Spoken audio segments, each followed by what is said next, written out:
Hi, Mikel. Hello. Could we get a fitness update, please? Well, no big news. Obviously, we have a training session this afternoon. We have to review a few players, but overall, especially returning, nothing to give back. And a first Champions League game of this campaign at home, how important is that moment? Yeah, really looking forward to it. This is the kind of nights that that we want to experience, we want to have against an unbelievable opponent, and we're just ready for it. And so far this season, you've had to show so many different types of mentality. 10 men at Manchester City, losing the lead at the weekend and going right to the final whistle to win. How pleased have you been with what the mentality that the team have shown so far? Yeah, as you said, a very different one. You know, we end up having to play a very different game in the second half against City, and at the end losing 2 points in the last minute. We did completely the opposite, playing a low block like we did against them, and with different challenging, but watching the game back, well, the amount of things that we generated, so pleased with the team.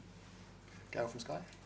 Can I just clarify some of those injuries? Ben White didn't play on the weekend. Is there a chance he can make it tomorrow night? And also, there are unconfirmed reports about Riccardo Calafiori leaving the game in tears after a problem with his knee. Can you sort of dispel those myths or otherwise? Yeah, those are the two players that are in contention, and we have to review today. But the Calafiori is not a serious injury. But no, we didn't do any training session yesterday. Obviously, it was a bit emotional after the game, and let's see how it is today. Okay, and for you, PSG was your first professional club. I wonder, you've spoken a little bit about what it did for you. How's it shaped you into the manager that you are, and the manager that will step out at the Emirates tomorrow night? Well, it was my first professional experience, as you said. It was an unbelievable time that I spent there. I loved every minute of it. I will always be grateful to the club, to Luis Fernandez, because he was the one that believed in me when I was 17, 18 years old, and I played professional football. And from there, yeah, it was a platform to share an experience in a club of that size, in a city that is probably the most beautiful one in Europe. An experience that stayed forever, with teammates that helped me and shape, as you mentioned, who I wanted to be as a player, and then as well, I think, igniting something in me to become a manager in the future. And there were some very important individuals in that part of my career. Yeah, talk to her. Hi, how are you? Hi. When you went to PSG, you played with some great players there, but they wanted to keep you, but you went back to Barcelona. Can you just tell us what it was like to play with the standard players you played there, and why you didn't stay in France? Well, unbelievable. Ronaldinho, Anelka, Okocha, Pochettino, Gavi Heinze, all unbelievable players. I wanted to stay there, but I was in that moment owned by Barcelona, and they didn't find an agreement, and then I had to do something else. But I was so happy there, and I wanted to stay there, but at the end I have to do something else. This is football. Absolutely. And then you came to England. Did you ever get close to going back there as a player? No, once I was here, then my career started to develop here, and it's been a few years since then.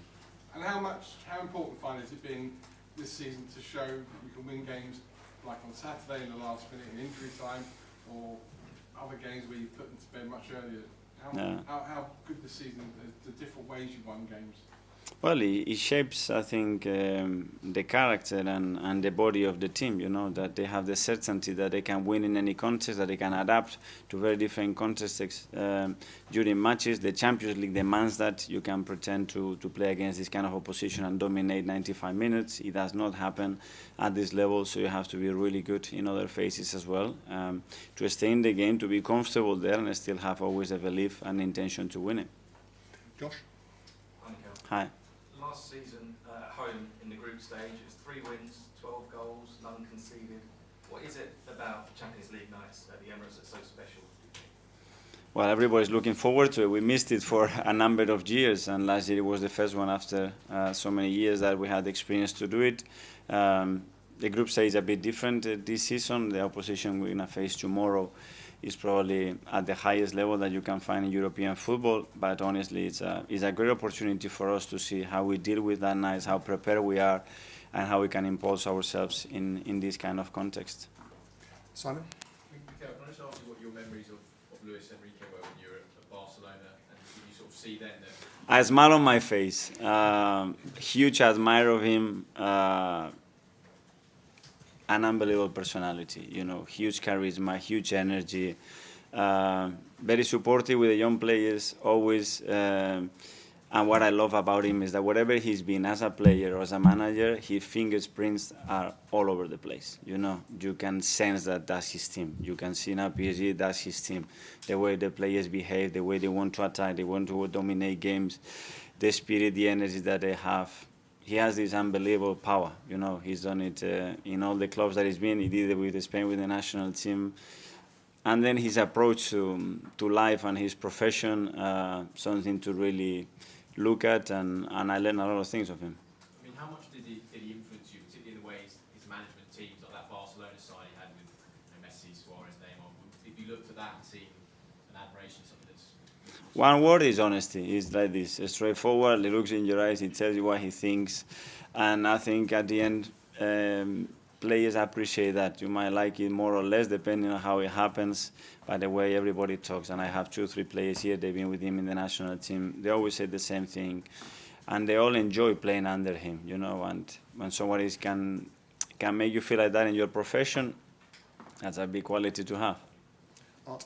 Hi, Mikel. I was just going to ask about Jurien and Riccardo, because started the last 2 league games as your fullbacks, and I guess have they brought something to those positions that you didn't really have last year, even with Jurien when he was injured, that you probably wanted a little bit earlier?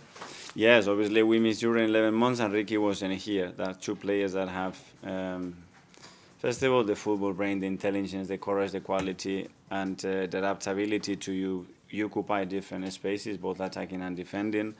And that gives the team, you know, a different flow, different dynamic, very unpredictable for the opponent to defend certain ways, and both huge personality to play, which I love.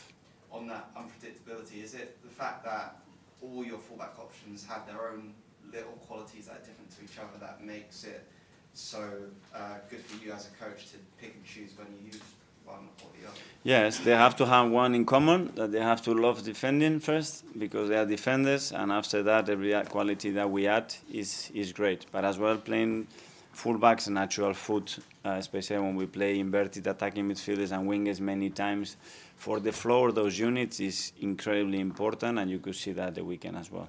Okay. You spoke a bit about Jurien as a player and what he's like on the pitch. I'm just interested to get a bit of a sense of his character off the pitch and what he's like sort of around the training ground, what he's like in the dressing room, that kind of thing. A leader, a guy that is constantly thinking how can I help others, bringing unbelievable energy and commitment to everything that he does in the very little time that he's been with us, and especially with the amount of time he has spent on the pitch, for everybody to speak so highly of him, to respect him and look at him in the way that they do. It tells you the story of the kind of personality we have in that team. And obviously when he was out last year, you worked really hard to keep him close to the team.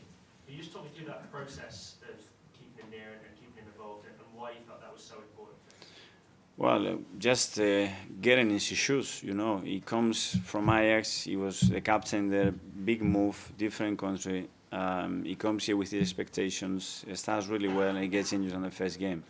And then what? You know, you have to look ahead, 8, 9, 10, 12 months maybe, difficult periods. And if you are disconnected to the team, you can feel very lonely and far from the expectation that you had, and this can be very disappointing and very difficult to handle personally and emotionally. And he did completely the opposite. You know, he started to build unbelievable relationships. He started with physios, with the teammates. He started to gather all the information about how we were playing. He was in every meeting, and that really helped him, I think, to develop himself as a person, but as well to understand what we wanted in a much better way and be prepared when he was back. Phil? Hi, Mikel. Hi. How highly do you rate PSG, and what sort of message do you think it would send out tomorrow night if Arsenal can beat them at the Emirates? Well, really tough. You know, they are exceptional, an exceptional team. They dominate every phase of play. A team that it's very clear intention how they want to dominate the ball, the game through the ball, and when they don't have it, they want it straight back. They are really aggressive with it. And they confront you. That's Luis, you know. Everywhere he plays against any opponent in any context, that's the way they do it, and that's the biggest strength that they have. Okay, we've got a couple more in English and we've got a couple in Spanish and then French at the back, so we'll go on. How much tomorrow game is very important? Arsenal is 1 point, PSG is 3 points. If Arsenal win, maybe avoid to play another 2 games. How much tomorrow is very important for you and for the players? And the second one, now both of you, the coach, with Enrique, how do you feel about you are one of the coach, one of the most successful one in the world, and he is as well. It is making a difference for tomorrow game.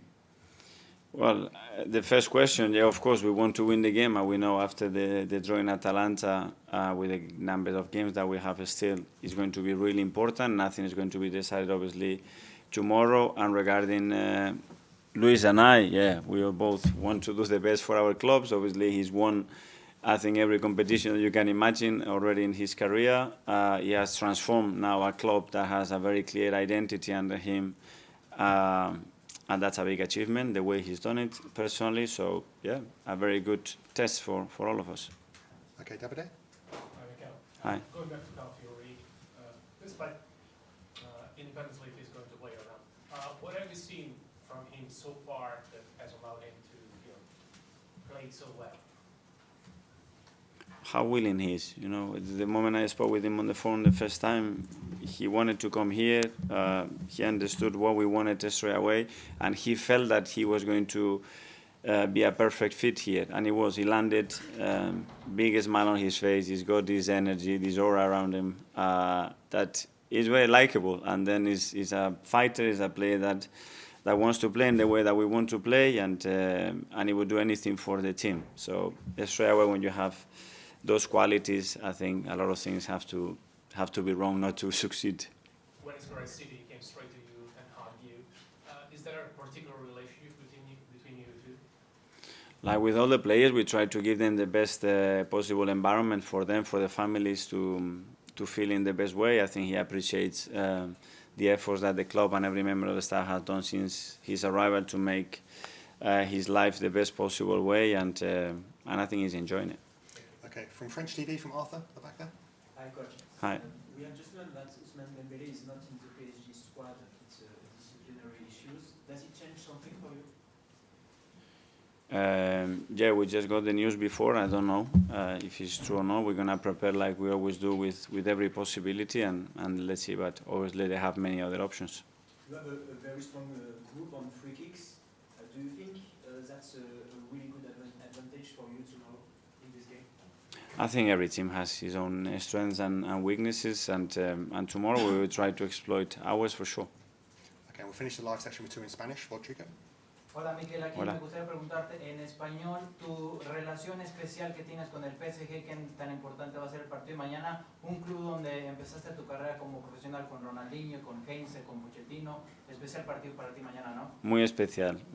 Primero por lo que siento por ese club, por el agradecimiento eterno que me dio la oportunidad de jugar por primera vez a nivel profesional, y lo que disfruté de la experiencia, del club, de la ciudad, de los compañeros, del entrenador que tuve. Y volver a enfrentarme a ellos es obviamente para mí algo muy especial. Y Luis Enrique, también otro entrenador español muy exitoso, especial partido de enfrentar a él mañana. Muy especial y un reto grande para mí, uno de los mejores entrenadores del mundo, y alguien al que admiro muchísimo y respeto muchísimo por la forma de ser y la forma en la que trabaja. Gracias. Thank you.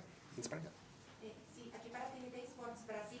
Quería te preguntar sobre Gabriel Magalhães, si puede ser una arma ofensiva importante, especialmente si tenemos un partido que está muy cerrado, y ser como no una sorpresa, pero un ataque también.